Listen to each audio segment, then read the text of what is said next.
journal sur Absi Télévision. Messieurs et dames, bonsoir et bienvenue dans ces grands rendez-vous de l'actualité. Commençons par cette nouvelle. La police ville de Kinshasa, sous la conduite de son commandant, le commissaire provincial Silvano Kasongo, a mené une opération de bouclage la nuit de lundi à mardi 11 octobre au quartier Mombélé dans la commune de Limete. Lance Moussimbaka était sur place.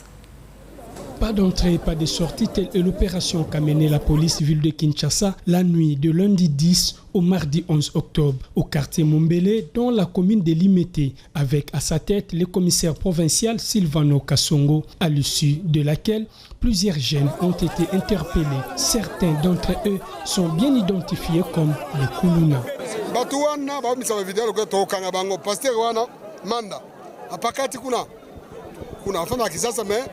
Kuna na mboka nsu tokende ko kuna kimi meto lukai batu nyonso basa ba video wana ba service ba luka déjà bango de façon que to kanga bango parce que bazo traumatiser population donc da filmer moi za mamoko batu moko bazawa bazo balinga lokuta na lokuta nyonso wana pour traumatiser population to mettre bango en garde mais ba service déjà autres ça là de façon calamité to représenter bino bango. Signalons que ce bouclage est le deuxième du genre dans la capitale congolaise en moins de 2 semaines.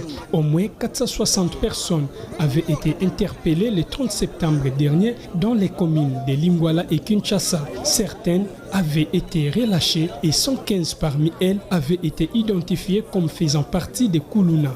Seront transférées au centre pilote de Kanyama KCC pour intégrer le service national.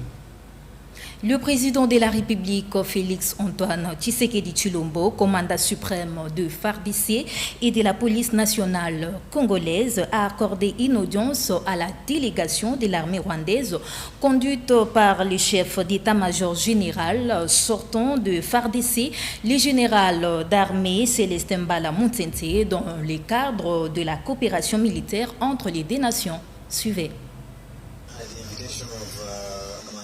Nous sommes ici comme une délégation du Rwanda pour rendre visite suite à l'invitation du chef d'état-major général de FARDC. On a eu une réunion très fructueuse et on venait ici pour rendre hommage à Monsieur le Président de la République et lui remercier des efforts de FARDC de la coopération entre nos deux armées et lui aussi donner les salutations du président de la République rwandaise. Nous sommes des voisins et qu'en tant que voisins, nous devrions renouveler nos engagements sur le plan de la coopération de manière à ce que nous puissions nous sécuriser mutuellement et améliorer les relations entre nos deux armées de manière à ce que nous puissions rassurer la population pour que la paix s'installe et qu'on élague l'insécurité de manière à permettre le développement de notre sous-région. C'est ce lundi 10 octobre 2022 qu'a eu lieu la cérémonie de reconnaissance des grades et du commandement du chef d'état-major général des forces armées de la République démocratique du Congo à l'état-major général au camp colonel Kokolo. Suivez. À l'occasion de la cérémonie marquant la reconnaissance des grades et du commandement du chef d'état-major général. Le chef d'état-major général sortant des forces armées de la République démocratique du Congo, le général d'armée Mbala Muntente Célestin, a supervisé ce lundi 10 septembre 2022 devant les grands bâtiments de l'état-major général les travaux des préparatifs de la cérémonie des reconnaissances des grades et des passations des commandements à l'état-major général entre lui et le nouveau chef d'état-major général, le lieutenant-général Thuo Esongesha Christian. Ces entraînements se sont déroulés en présence de plusieurs hauts gradés des FARDC, notamment les généraux-majors Lingonza, Ndour Jacques et Chikochi Tambo Jérôme, récemment désignés respectivement aux fonctions des chefs d'état-major général, adjoint en charge des opérations et renseignements et sous-chef d'état-major général en charge des opérations. Les gouverneurs militaires de la province du Nord Kivu, le lieutenant général Ndima Konga Constant, a rehaussé de sa présence à ces entraînements profitant de son séjour à Kinshasa pour la remise et reprise avec le nouveau chef d'état-major général adjoint en charge de l'administration et logistique, le général-major Kasonga Chibangu Léon Richard. La présence du chef d'état-major général sortant, le général d'armée Mbala Moussensé Célestin, dans ses entraînements, dément les rumeurs et les informations véhiculées sur l'arrestation du général d'armée Mbala Moussensé Célestin le dimanche dernier. Le ministère des Hydrocarbures a organisé durant 2 jours une table ronde portant sur la problématique d'approvisionnement des produits pétroliers dans la province du Grand Kasaï et celle du Grand Équateur, au cours de laquelle le représentant de province précipité et les experts du dit secteur ont tous pris part dans ces assises. Regardez. Le programme du gouvernement sur le total, peut-être qu'ils sont là où ils sont représentés. Nous avons LP qui sont là. Nous avons Camol qui sont là. Et je pense que si nous tous, avec la SNCC, si nous tous, chacun essaye de mettre la main dans la pâte, si chacun d'entre nous essaie de donner ce qu'il peut donner, je pense qu'on pourra régler ce problème-là. Quand on parle de tout ce qui est carburant, de tout ce qui est hydrocarbures, on parle de l'économie. Comment voulez-vous que les denrées alimentaires puissent quitter le Grand Équateur pour Kinshasa ou le contraire, ou quitter Kinshasa pour le Grand Kasaï ici on n'a pas de carburant? Si le litre est vendu à 8000 francs, comment les gens font? J'ai demandé qu'on puisse se réunir pendant ces 2 journées de façon qu'en sortant d'ici demain, que nous puissions avoir des solutions. En sortant d'ici demain, que nous puissions avoir une feuille de route que je présenterai au gouvernement. Parce que nous le savons tous, nous sommes tous Congolais. Il n'y a pas un Congolais qui est plus que l'autre. Et je pense que même au niveau de l'intérieur, ils ont besoin de sentir que c'est un nouveau gouvernement qui est là, c'est un nouveau chef de l'État qui est là, qui a une vision, qui est le peuple d'abord, qui veut réellement changer son pays et faire avancer son pays. Et je pense que chacun d'entre nous, dans tout ce qu'il a comme responsabilité, on peut se mettre ensemble pour trouver des solutions. Je vous invite réellement à travailler pendant ces 2 journées et que demain nous sortons une feuille de route ici. Les gouverneurs des provinces, vous connaissez mieux les problèmes, chacun connaît ses problèmes au niveau de sa province. Et c'est l'occasion que vous puissiez nous dire là où ça bloque réellement. Joseph Tchibangu Kaboy vient de s'ajouter dans la liste des écrivains congolais de la RDC. C'est après la cérémonie du vernissage de son livre intitulé « Libérer Barabas » qui a eu lieu le week-end dernier au quartier de Gênes dans la commune de Kalamou en présence de plusieurs invités du monde culturel et scientifique. Suivez.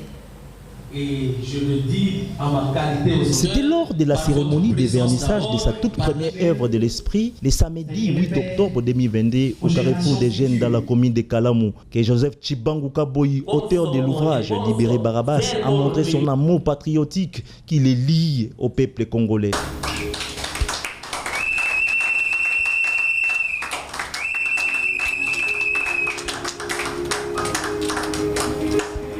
Toutes les paroles de bénédiction sur ces documents de 109 pages qui viennent d'apporter la lumière sur certaines mutations qui ont marqué les quotidiens des Congolais de la RDC lui ont été présentées. Pourquoi? Parce qu'il est difficile pour un homme distrait à une personne distraite et qui ne prend pas conscience de sa distraction. Il est difficile à un homme, à une personne inconsciente qui ne prend pas conscience de sa conscience, de son inconscience, il est difficile de l'embarquer véritablement. Je vais vous présenter le livre que je tiens entre mes mains, Libérer Barabas. Et nous voulons que ce soit un livre de combat. Si vous prenez ce livre, même en les tournant, vous allez trouver des phrases éclairées. Je souhaite que chacun de vous puisse la voir. Il y a des petites phrases, même en les tournant, qui ont des significations profondes. Une terre sans peuple pour un peuple sans terre. Les sorciers et mon père, la mare du diable, etc. Les tout, c'est à retrouver dans ces livres Libérer Barabas, ces jours disponibles dans les bibliothèques. Notons que, à travers ces livres, Joseph Tchibangu Kaboy, Moussankai Wachipi s'est inspiré de son passé. C'était en présence du gouverneur militaire de l'Ituri, le lieutenant-général Luboyan Kachama, que 358 candidats civils, militaires et policiers ont rehaussé de leur présence les concours national de recrutement des magistrats organisés à Bunia, chef-lieu de la province de l'Ituri, en provenance des Haut-Ouélé et de plusieurs coins de l'Ituri. Regardez. Venus de tous les coins et recoins de l'Ituri et du Haut-Ouélé, 358 candidats civils, policiers et militaires ont pris part ce dimanche au concours national de recrutement de magistrats CONAREM 2022 à Bunia. Augmenter l'effectif des magistrats est la preuve manifeste de la détermination du magistrat suprême. Le chef de l'État, Félix Tshisekedi Tshilombo, a amélioré le fonctionnement de l'appareil judiciaire du pays car du temps que la justice élève une nation, a souligné le gouverneur militaire de l'Ituri, lieutenant-général Luboyan Kanchamadjoni, qui a présidé la cérémonie officielle du lancement de ces concours. C'est ici pour moi l'occasion de rendre des hommages les plus déférents au président de la République, chef de l'État, commandant suprême des FARDC de la police nationale, surtout magistrat suprême, son Excellence Félix Antoine Tshisekedi Tshilombo, pour des efforts si louables qu'il ne cesse de fournir afin que notre pays puisse retrouver la paix et consolider l'état de droit. Occasion pour le colonel Nzaou Keba, chef de la délégation du Conseil supérieur de la magistrature, de rappeler aux candidats quelques consignes à observer.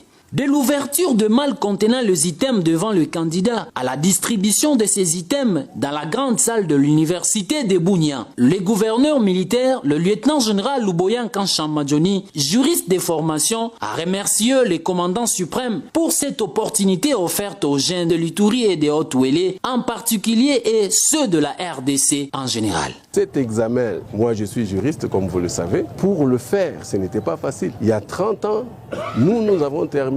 Pour avoir accédé au barreau, à la magistrature, ce n'était pas une chose facile. Mais aujourd'hui, je pense qu'on vient de régulariser. Et là, c'est vraiment le cas de remercier le président de la République, commandant suprême, pour cette chance-là qu'il vient de donner aux jeunes. Et aussi, c'est une chance, pourquoi? Parce qu'on va renouveler. Vous savez, la jeunesse amène l'espoir. Rappelons que cette évaluation vise également à rapprocher les justiciables de leurs juges naturels, car le premier devoir des magistrats est d'être juste avant d'être formaliste, a dit Voltaire. C'était l'essentiel de l'actualité. Messieurs et dames, merci à vous de l'avoir suivi. Surtout, restez branchés sur les antennes d'Absi Télévision, la chaîne du changement. Quant à moi, je vous retrouve très prochainement avec le même plaisir. D'ici là, portez-vous bien. Au revoir.